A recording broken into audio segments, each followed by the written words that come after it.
Di sebuah desa di pinggiran Banten, hiduplah seorang pria parubaya yang dikenal luas dengan nama Maman Codet. Bagi sebagian orang, ia adalah jawara kampung, sosok yang disegani sekaligus ditakuti. Bukan karena prestasi, bukan pula karena kebaikan hati, tapi karena wataknya yang keras, arogan, dan suka menyelesaikan masalah dengan kekerasan. Maman Codet memiliki 4 anak perempuan dari istrinya, Buwarti. Di balik dinding rumah mereka yang tampak biasa dari luar, kehidupan keluarga itu seperti dipenuhi bara. Ia kerap berteriak, memaki, dan bahkan memukul anak-anaknya dan istrinya sendiri jika ada yang membuatnya tersinggung. Maman juga dikenal suka berjudi, mabuk-mabukan, dan sering terlibat perkelahian dengan warga desa lain. Meski dikenal sebagai orang yang keras kepala dan tangan besi, Maman tetap merasa dirinya kebal dari segala akibat. Ia percaya tubuhnya kuat karena memiliki beberapa jimat warisan leluhur. Seutas tali pocong dari kuburan keramat, secari kulit harimau yang disimpan di bawah ranjang, dan sebongkah batu akik bolong di tengah yang disimpan dalam kotak besi. Tahun demi tahun berlalu hingga suatu hari Maman jatuh sakit. Tubuhnya yang dulu kekar mulai melemah. Ia divonis mengidap kanker stadium akhir. Namun, ia tak serta-merta bertobat. Maman justru makin sering marah-marah karena tubuhnya tak lagi menurut dan hidupnya tak seperti dulu lagi. Rasa sakit itu menghantarkannya ke pembaringan dan akhirnya kematian pun menjemput. Maman Codet pun modyar. Saat kabar kematiannya tersebar, tak banyak warga yang datang melayat. Bahkan prosesi pemandian jenazah pun berlangsung dalam suasana yang tak biasa. Saat tubuh Maman disiram air, bau busuk seperti bangkai menyebar memenuhi ruangan.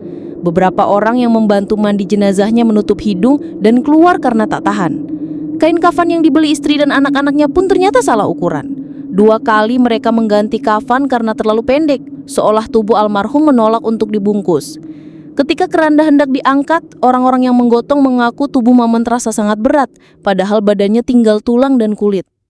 Sesampainya di liang lahat, suasana makin tak biasa. Seekor kalajengking besar tiba-tiba muncul dari dalam lubang kubur, diikuti kelabang-kelabang hitam yang merayap keluar dari tanah. Seolah-olah tanah pun menolak kehadiran jasad Maman. Ustadz Ramdan, pemuka agama kampung, langsung membaca doa-doa dengan suara keras, memohon agar Allah melindungi semua yang hadir. Pemakaman selesai menjelang maghrib, diiringi hujan deras yang datang tiba-tiba dari langit gelap. Air bercampur tanah membasahi kuburan. Orang-orang yang hadir buru-buru pulang dengan rasa tak nyaman. Malam pun turun. Tahlilan malam pertama digelar seadanya. Hanya beberapa warga yang datang, itu pun sebagian besar karena menghormati Ustadz Ramdan, bukan almarhum. Saat doa tengah dibacakan, salah satu anak perempuan Maman tiba-tiba menjerit ketakutan. Ia menunjuk ke arah teras rumah. Di sana terlihat sesosok pocong berbaring miring seolah sedang tidur di lantai. Suasana mendadak panik. Beberapa orang tua komat kamit membaca doa, sebagian lainnya lari keluar rumah. Pocong itu hanya berbaring, tapi kehadirannya membawa hawa dingin dan teror. Ustadz Ramdan menyuruh anak-anak segera masuk kamar dan menenangkan yang lain. Namun gangguan itu tak berhenti di malam pertama. Malam kedua dan ketiga, warga sekitar mengaku mendengar suara tangisan dari arah kuburan. Beberapa mengaku melihat sosok tinggi hitam berdiri di depan rumah Maman setiap menjelang subuh. Bahkan anak-anak Maman mengalami mimpi buruk terus-menerus. Puncaknya malam ketujuh. Saat tahlilan akan dimulai, lampu rumah padam total. Lalu muncul aroma busuk menyengat yang memenuhi ruangan. Lilin dinyalakan dan pada cahaya redup itu terlihat bayangan pocong berdiri di sudut ruang tamu, menunduk tanpa wajah. Ustadz Ramdan tak bisa lagi diam.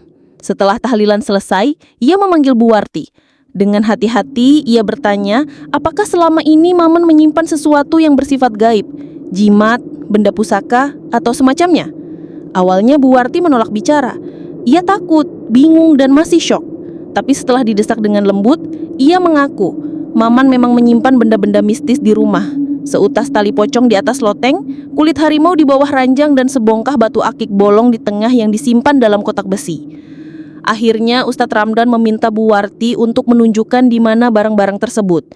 Mereka menemukan semua benda itu sesuai pengakuan Buwarti.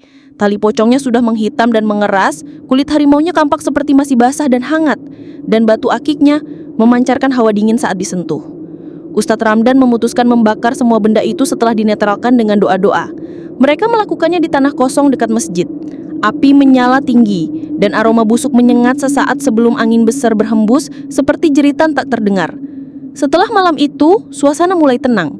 Tak ada lagi suara tangisan atau penampakan. Anak-anak Maman bisa tidur tanpa mimpi buruk. Namun, nama Maman Codet tetap menjadi kenangan kelam di desa itu.